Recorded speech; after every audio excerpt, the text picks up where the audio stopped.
The feminization of movies. I'm going to start my speech today by listing three movie descriptions. Movie number one is about a demon that possesses an entire school, and two best friends have to work together to help undo that possession. But what we don't know is that one of the best friends actually was the one that was possessed the entire time and was trying to hide it from their best friend in their school. And that possession is just being obsessed with girls. Movie number two is about high school sweethearts that grow up and fall out of love, and the one cheats on the other.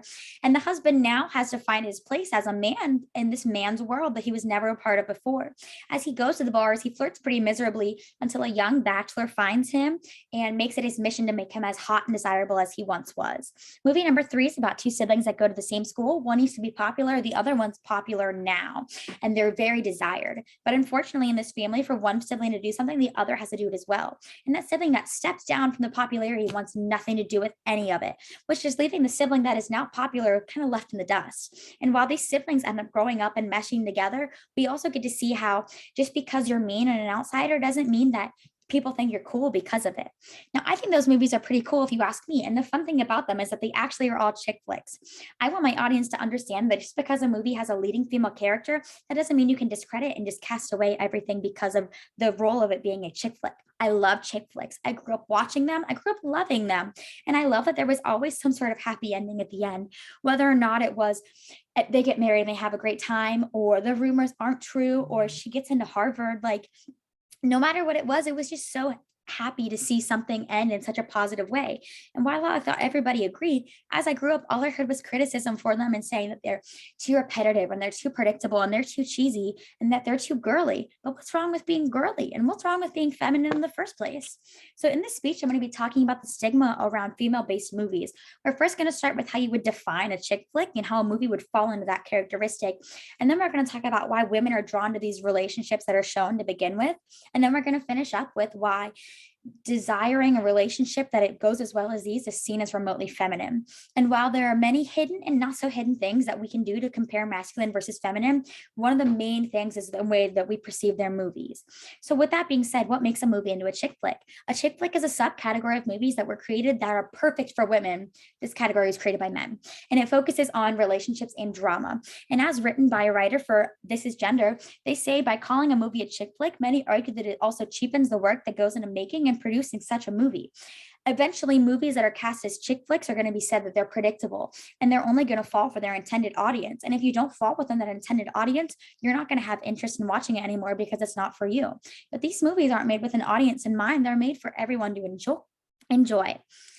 And so in order to understand the term, we need to know the history behind it. So the term was created in 1930, but it wasn't started being used in the way that we know it until 1980s with the movie Steel Magnolias in 1989. This is just at the point saying it was a strong female lead. As we moved in the 1990s, it was now synonymous for the word rom-com. So any rom-com movie you can think of can also be described as a chick flick in the same way. And once we got into the 2000s, it was now just any movie that had a female lead character.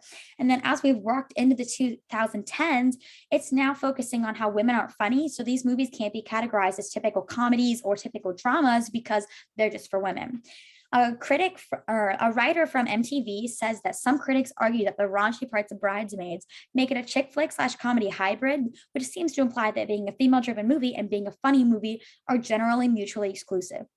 While this is an excellent comparison to make based on how society views it today, it's super upsetting to know that people think that because women aren't funny and because of that standard that's being pushed and being a joke that's turning into not a joke, people aren't enjoying these movies the same way they could have before.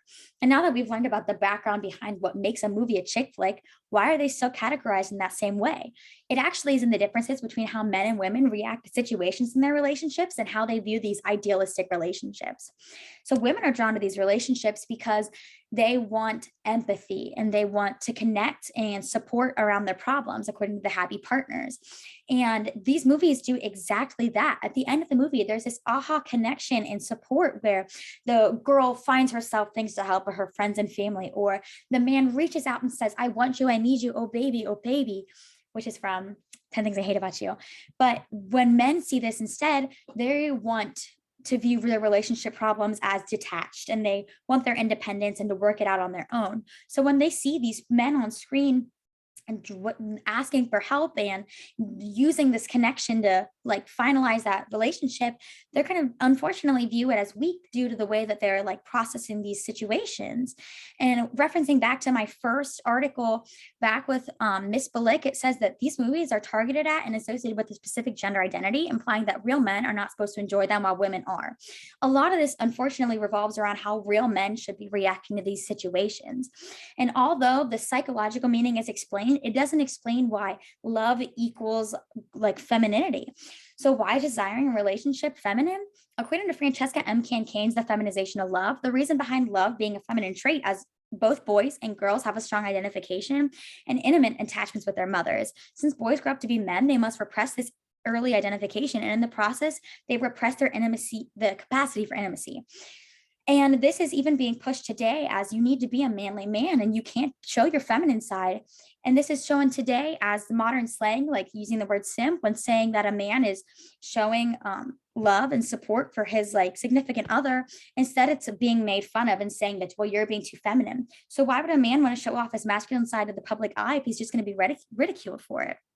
Basically, a new definition for a chick flick can be a film that shows a relationship where the masculine energy actually puts forth the effort to reassure the feminine energy.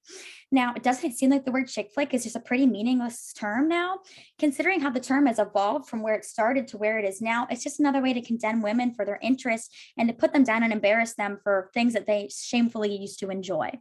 Now, remember when I described those movies at the beginning? Once I took away the femininity of it, they seemed like pretty interesting movies, didn't they? So why wouldn't we stop viewing things for their femininity and instead start focusing on them regardless of who they are targeted for? And remember, if you still are uninterested in chick flicks due to the stereotypes surrounding them, just remember that the men in those movies are getting much more women than you are with the attitude that you have right now. I would like to thank you all for listening, and I hope you learned something or at least for entertained and enjoyed. Thank you.